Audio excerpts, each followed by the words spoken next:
la porte du bureau claqua derrière moi comme un verdict final, et le monde extérieur, les cris des garçons sur le terrain de foot, le sifflet strident de l'entraîneur adjoint s'évanouit dans un silence oppressant. Romain se tourna lentement, ses yeux verts perçant l'obscurité naissante, et d'un geste fluide, presque théâtral, il tira les stores, plongeant la pièce dans une pénombre complice qui fit bondir mon cœur comme un animal piégé. « Célestin, asseyez-vous » murmura-t-il, sa voix rauque trahissant une urgence que je n'avais jamais soupçonnée, et en cet instant, je sus que cette invitation n'avait rien à voir avec mon fils.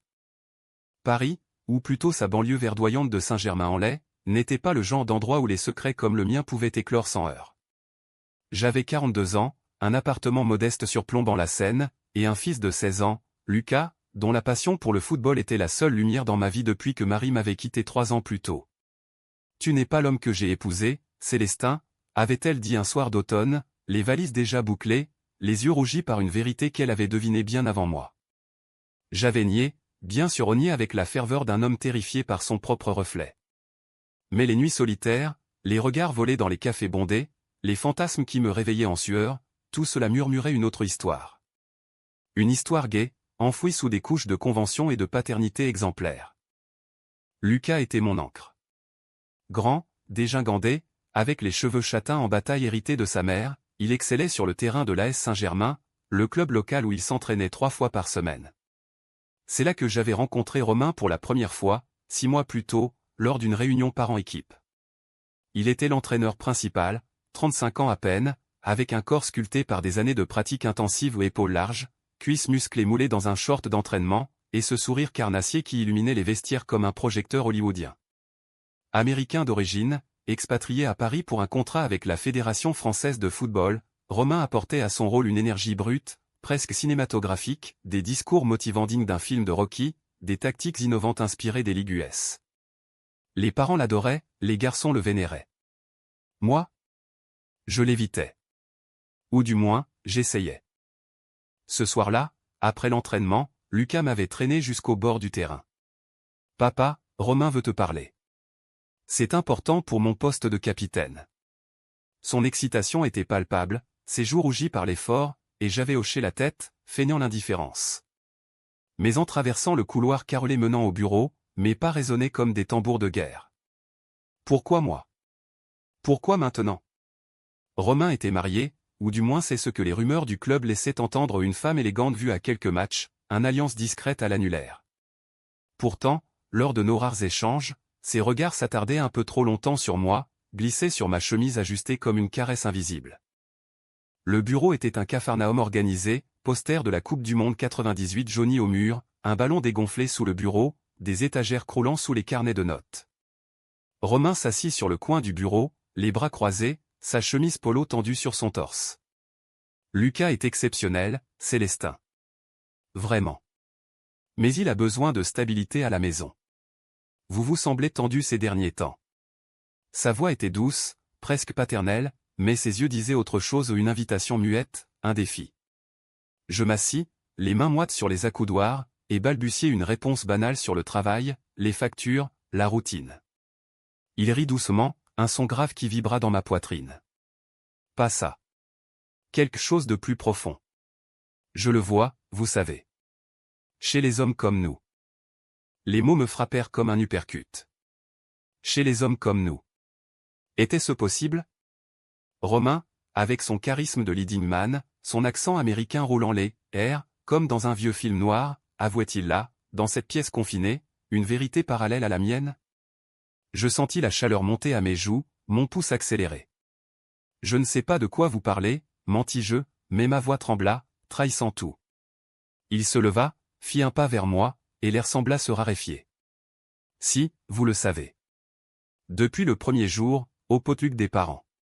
Votre façon de me regarder quand vous pensiez que je ne voyais pas, il était si proche maintenant que je pouvais sentir son odeur aux sueurs propres, après rasage boisé, et quelque chose de plus primal, comme la terre après la pluie.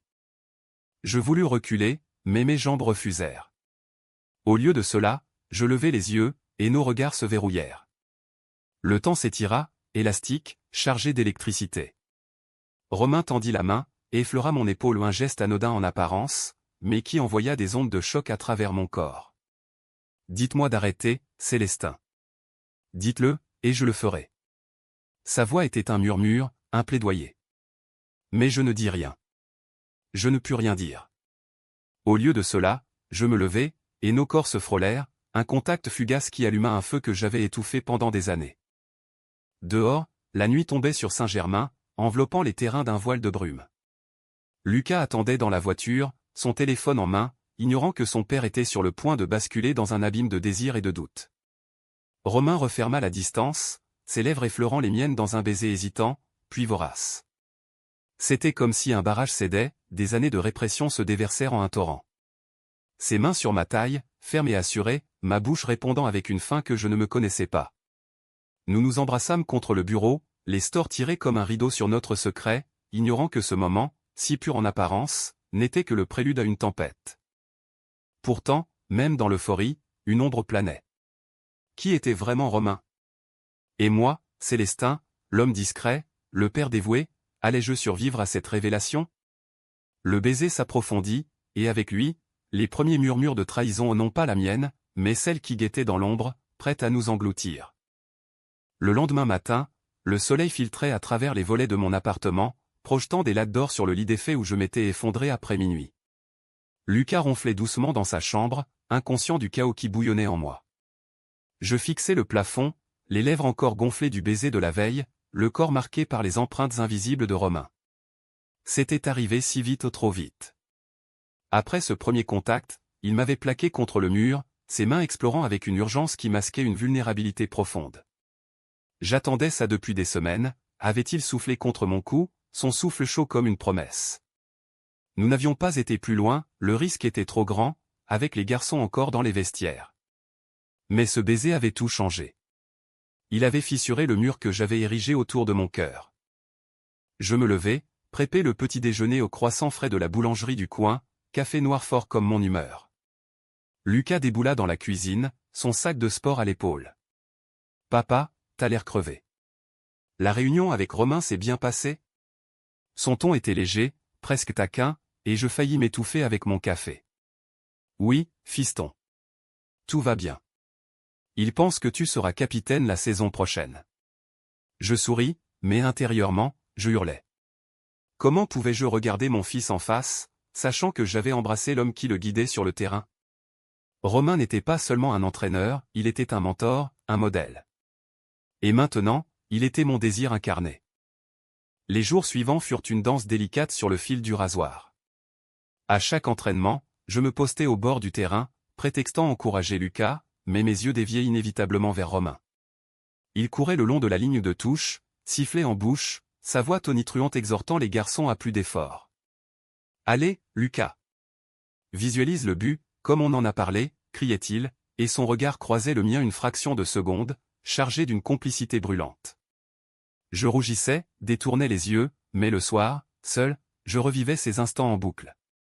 Mes doigts traçaient des lignes imaginaires sur ma peau, évoquant ces touchés.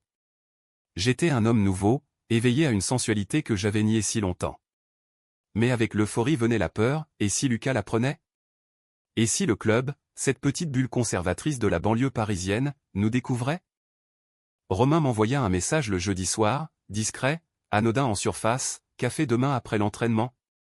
Pour discuter stratégie pour Lucas. Mon cœur s'emballa. Je répondis oui, les mains tremblantes. Le café en question était un bistrot anonyme près de la gare RER, avec des tables en formica et un jukebox diffusant du Édith Piaf mélancolique. Il arriva en jeans slim et veste en cuir, l'air d'un acteur de boulevard échappé d'un polar français. Nous commandâmes des espressos, parlâmes football d'abord, les faiblesses de l'équipe adverse, les rêves de Lucas pour la Ligue Junior. Mais sous la conversation, la tension bouillonnait. Ses genoux frôlaient les miens sous la table, un contact électrique qui me faisait sursauter. « Célestin, à propos d'hier, commença-t-il enfin, sa voix baissant d'un ton. Ses yeux verts comme les prairies de Normandie, me clouaient sur place. Je n'ai pas arrêté d'y penser. Vous m'avez réveillé quelque chose. » Il avoua alors son propre secret, marié à une femme en façade depuis ses années à New York, il avait fui aux États-Unis pour échapper à une famille homophobe du Midwest. Paris était sa renaissance, mais aussi sa prison où le contrat d'entraîneur exigeait une image irréprochable. Je ne suis pas libre, pas vraiment. Mais avec vous, je me sens vivant. Ces mots étaient un baume sur mes plaies anciennes. Pour la première fois, je parlais de Marie, de mes doutes, de ces nuits où je m'étais surpris à regarder des hommes dans la rue avec une envie coupable. Nous rîmes, nous touchâmes les mains par-dessus la table, et quand il m'embrassa dans l'arrière-salle, furtivement, ce fut comme une déclaration d'amour. Notre romance s'épanouit en secret, un jardin caché dans les fissures de la routine. Des rendez-vous volés, un pique-nique au bois de Boulogne sous un ciel de plomb, où il me raconta ses rêves d'enfant au devenir pro, mais surtout, être aimé pour qui il était. Des nuits dans mon appartement quand Lucas était chez un ami, nos corps entrelacés dans des draps froissés, explorant avec une tendresse infinie. Romain était patient, généreux, il murmurait des « je t'aime » en anglais matiné de français, ses mains traçant des cartes sur ma peau. You're my French escape, Célestin. Je fondais, redécouvrais la joie dans les petites choses ou un regard complice au supermarché, un texto codé pendant une réunion au travail. Mais les ombres s'allongeaient. Un soir, après un match victorieux, Lucas rentra exalté. « Romain est génial, papa. Il dit que je lui rappelle lui à mon âge. » Son admiration était pure, innocente, et cela me rongeait. Étais-je en train de trahir mon fils en aimant son idole? Pire, Romain devint distant certains jours, prétextant des appels de sa femme aux US ou une ex, en réalité, mais les mensonges s'accumulaient comme des nuages d'orage. Je l'interrogeai une fois, lors d'une promenade le long de la Seine, les lumières de Paris scintillant comme des diamants. « Qu'est-ce qui ne va pas, Romain ?» Il hésita, puis avoua, des pressions du club, un sponsor américain conservateur qui fouinait dans sa vie privée. Je dois être prudent. Pour nous. Je crus en lui. Aveuglément. Car l'amour, ce traître, nous rend vulnérables aux illusions. Et tandis que notre passion grandissait, une trahison se tramait, invisible, prête à frapper au cœur de notre fragile paradis.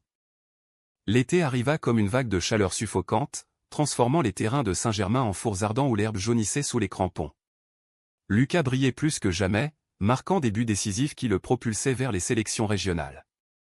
Romain, en maître incontesté, orchestrait les victoires avec une assurance hollywoodienne, mais je voyais les fissures, les cernes sous ses yeux, les textos qu'il effaçait hâtivement quand je m'approchais.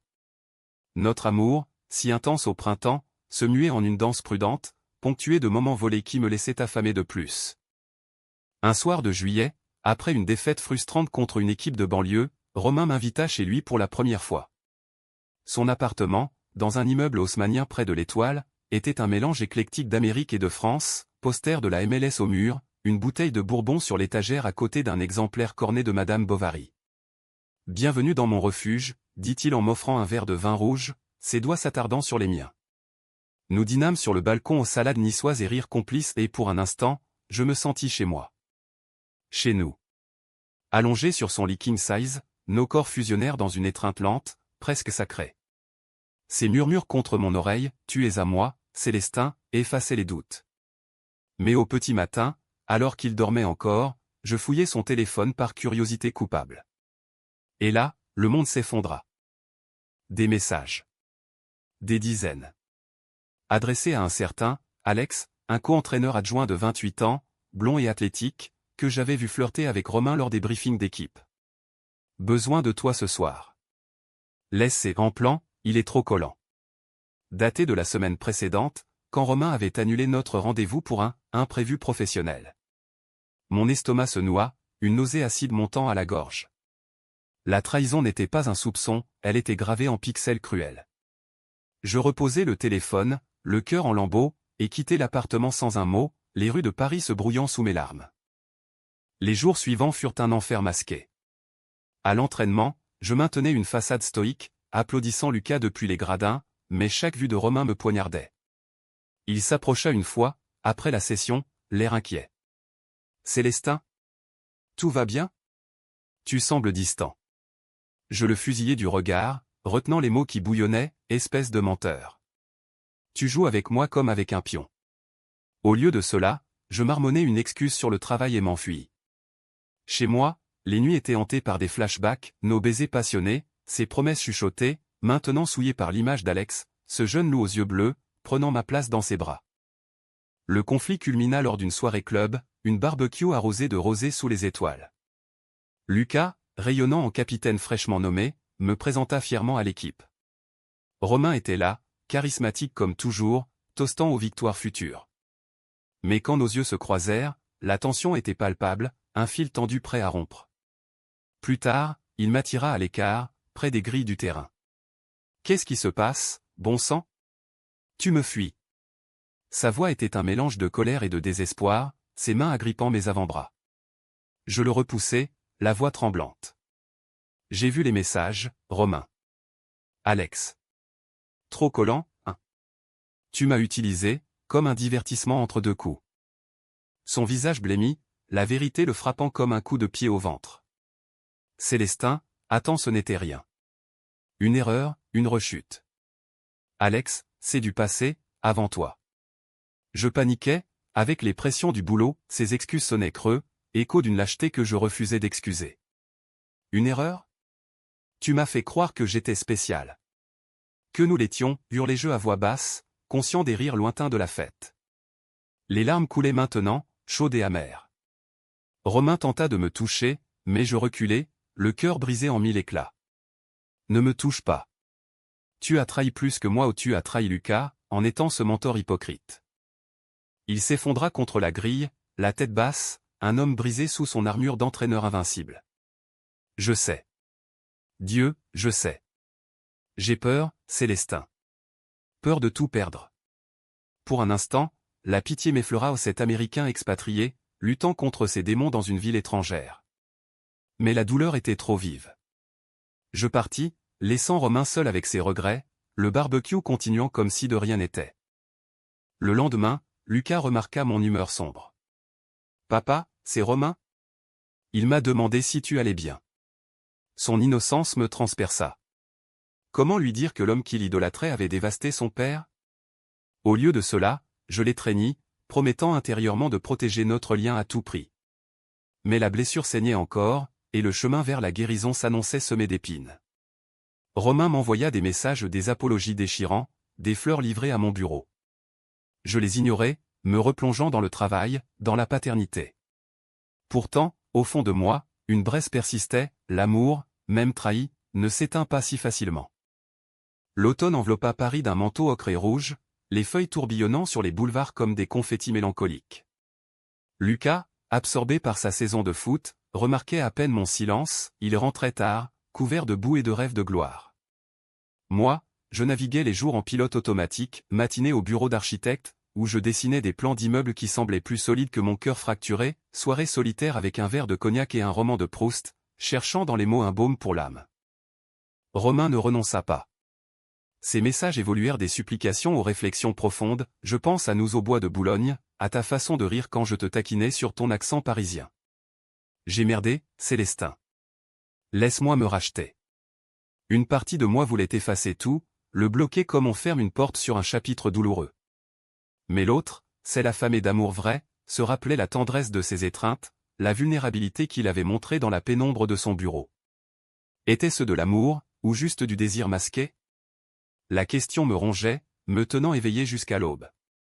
Le point de rupture survint mi-octobre, lors d'un tournoi interclub à Versailles. Lucas marqua le but de la victoire en prolongation, un tir magistral qui catapulta l'AS Saint-Germain en demi-finale. L'euphorie était électrique, les parents se congratulaient, les garçons sautaient en hurlant. Romain, au centre de tout, souleva Lucas sur ses épaules, un geste paternel qui me noua la gorge. Plus tard, dans les vestiaires bondés, il me coinça dans un couloir étroit. « Regarde-le, Célestin. C'est grâce à toi qu'il est si fort. Et grâce à nous, peut-être. » Ses yeux imploraient, rougis par l'émotion. Je secouai la tête, la voix brisée. « Il n'y a plus de nous, Romain. Tu m'as brisé. » Mais il insista, me suivant jusqu'à la voiture. « Donne-moi une chance. Une seule soirée. Pas pour le sexe, pour parler. Vraiment. » Sous la lune pâle de Versailles, avec les fontaines murmurant au loin, je cédai. Pas par faiblesse, mais par un besoin viscéral de closure. Nous nous retrouvâmes dans un brasserie isolé, près du château, commandant des chopes de bière et des frites maison. Romain parla d'abord, son enfance dans l'Iowa, un père pasteur qu'il avait surpris avec un garçon du quartier, les coups et les prières forcées qu'il avait chassés à 16 ans. J'ai construit des murs, Célestin. Alex était une fissure, pas un amour. Toi tu es la clé qui les a fait tomber. Ces mots touchèrent une corde profonde. À mon tour, je déballai tout, le mariage avec Marie comme bouclier contre mes inclinations, la culpabilité envers Lucas, la terreur de l'abandon. J'ai 42 ans, Romain. Je ne peux pas me permettre une autre illusion. Nous pleurâmes, rime même un rire cathartique, libérateur. Quand il prit ma main, ce ne fut pas pour séduire, mais pour connecter. Laisse-moi prouver que je peux changer. Pas pour le club, pas pour l'image. Pour toi. Pour nous. Les semaines suivantes furent un lent réchauffement. Des cafés prudents, des promenades sans contact physique, des conversations qui creusaient les âmes. Romain rompit définitivement avec Alex, me montra les textos de rupture, il parla à un thérapeute, un psy gay de Montmartre, pour affronter ses peurs. Moi, je consultais aussi, apprenant à embrasser mon identité sans honte. Lucas, sentant le vent tourner, me confia un soir, « Romain est bizarre, papa. Il te regarde comme si t'étais un joueur à recruter. » Je ris, le cœur serré, et lui dis la vérité édulcorée, c'est un ami, fiston. Un bon ami. Le Haitrao éclata fin novembre, lors d'une tempête qui transforma Paris en un chaos de vent et de pluie. Romain m'invita à un match des Bleus au Stade de France, un cadeau pour mon anniversaire. Assis côte à côte dans les tribunes couvertes, nos épaules se touchant, l'adrénaline du jeu nous enivra. À la mi-temps, sous les acclamations, il se tourna vers moi. « Je t'aime, Célestin. » Pas comme une erreur. Comme une évidence. Le baiser qui suivit fut public, discret mais audacieux, nos lèvres se frôlant au milieu de la foule indifférente. C'était un acte de foi, un pas vers la lumière.